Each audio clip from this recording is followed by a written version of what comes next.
బాగి అయితే తన ఫ్రెండ్‌ని కరణం కలిసి తన మనసులో బాధనంతా చెప్పుకుంటూ ఉంటదనమాట.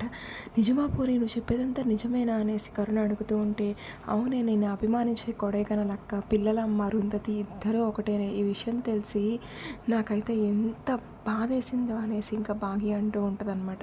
అయినా కానీ ఈ విషయాలన్నీ మీ ఆయనకు తెలుసా అనేసి కరుణ అడుగుతూ ఉంటే, "తెలుసు ఈ నిజాలన్నీ మా ఆయనకి" అనేసి బాగి అంటూ ఉంటదనమాట. "అయినా ఇన్ని రోజులు నీకెందుకు చెప్పలేదు? వెంటనే వెళ్ళి నువ్వైతే నిలదీసేయి" అనేసి కరుణ అంటూ ఉంటే, "నా కోసమే ఈ నిజాలు చెప్పలేదే, నేనెక్కడ బాధపడతానో అని వాళ్ళైతే తమలోనే దాచుకున్నారు. ఇప్పుడు నేను వెళ్ళి నన్ను బాధ పెట్టండి అని అడగమంటావా" అనేసి ఇంకా బాగి అంటూ ఉంటదనమాట. ఇంతలోపు రాథోడ్ కాల్ చేసి, "మిస్సమ్మ వెంటనే ఇంటికొచ్చేసేయి, వినోద్ వస్తున్నాడంట" అనేసి రాథోడ్ చెప్పగానే, "అదేంటి రాథోడ్ రేపు కదా వినోద్ వస్తానంది" అనేసి బాగి అంటూ ఉంటే, "లేదు సర్ప్రైజ్ ఇద్దామని ఇవాళే వస్తున్నాడంట, త్వరగా వచ్చేసేయి" అని రాథోడ్ చెప్పగానే ఇంకా మిస్సమ్మ అయితే ఇంటికి బయలుదేరిద్దనమాట. ఇంక ఇంట్లో అందరు సంతోషంగా ఉంటారనమాట వినోద్ వస్తున్నారని. ఇంకా ఈ మనోహరి అయితే ఒకరు సంతోషంగా ఉంటే చూడలేదు కదా, అయినా అసలు వీళ్ళు చాలా సంతోషపడుతున్నారు. అసలు వీళ్ళందరినీ అయితే అమర్కి దూరం చేస్తే కానీ అమర్ నాకు దగ్గరవ్వడు. వినోద్ వస్తున్నాడు కదా రానివ్వు. అసలు వినోద్కి ఆరుపై ఉన్న ప్రేమనైతే బాగి పైన ద్వేషంగా మారుస్తాను. అప్పుడైతే అమర్ నాకు దగ్గర అవుతాడు అనేసి ఇంకా మనోహరి తన మనసులో అనుకుంటూ ఉంటుందన్నమాట. ఇంకా వినోద్ అయితే వస్తాడనమాట.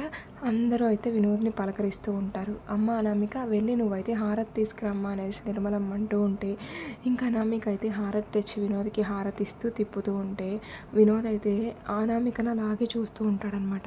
"ఏంటి వినోద్ అనామికను అలాగే చూస్తున్నావు" అనేసి మనోహరి అంటూ ఉంటే, "ఏం లేదు, ఈ అమ్మాయిని చూస్తూ ఉంటే ఎక్కడో చూసినట్టు సొంత మనిషిలాగా అనిపిస్తుంది" అనేసి వినోద్ అంటూ ఉంటే, "ఈ అమ్మాయి పిల్లలకి కేర్ టేకర్గా వచ్చింది. అసలు ఈ అమ్మాయిని చూస్తుంటే మాకు కూడా అలాగే అనిపిస్తుంది వినోద్" అనేసి ఇంకా నిర్మలమ్మ అంటూ ఉంటుందన్నమాట. సరే ఇంక వినోద్ని లోపలికి తీసుకెళ్దాం పదా అని చెప్పేసి రాథోడ్ అంటూ ఉంటే, వినోద్ని అయితే అందరు ఇంట్లోకి తీసుకెళ్తారనమాట. అయినా కానీ "అన్నయ్య నన్ను క్షమించు, వదిన లేని ఈ ఇంటిని ఊహించుకోలేక నేను ఇన్ని రోజులు రాలేదు. కానీ వదిన ఎక్కడికి వెళ్ళలేదు, వదిన జ్ఞాపకాలు మనతోనే ఉన్నాయి అని నేను రియలైజ్ అయ్యి అయితే ఇన్ని రోజులకైతే ఇంటికి వచ్చాను అసలు" అనేసి ఇంకా వినోద్ చాలా బాధపడుతూ ఉంటాడనమాట.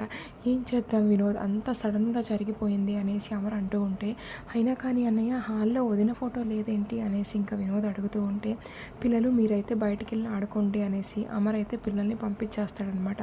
"మీ వదిన ఫోటో హాల్లో పెడితే పిల్లలైతే మీ వదినని చూసి బాధపడుతూ ఉంటారని చెప్పేసి మీ వదిన ఫోటోనైతే పై రూమ్లో పెట్టించాను, నువ్వు వెళ్ళి చూడొచ్చు" అనేసి అమర్ అంటూ ఉంటే, "సరే అన్నయ్య నేను వెళ్ళి వదిన బ్లెస్సింగ్స్ తీసుకుంటాననేసి" వినోద్ అయితే పైన రూమ్కి వెళ్ళి వాళ్ళ వదిన ఫోటో ముందు నిలబడి బాధపడుతూ ఉంటాడనమాట.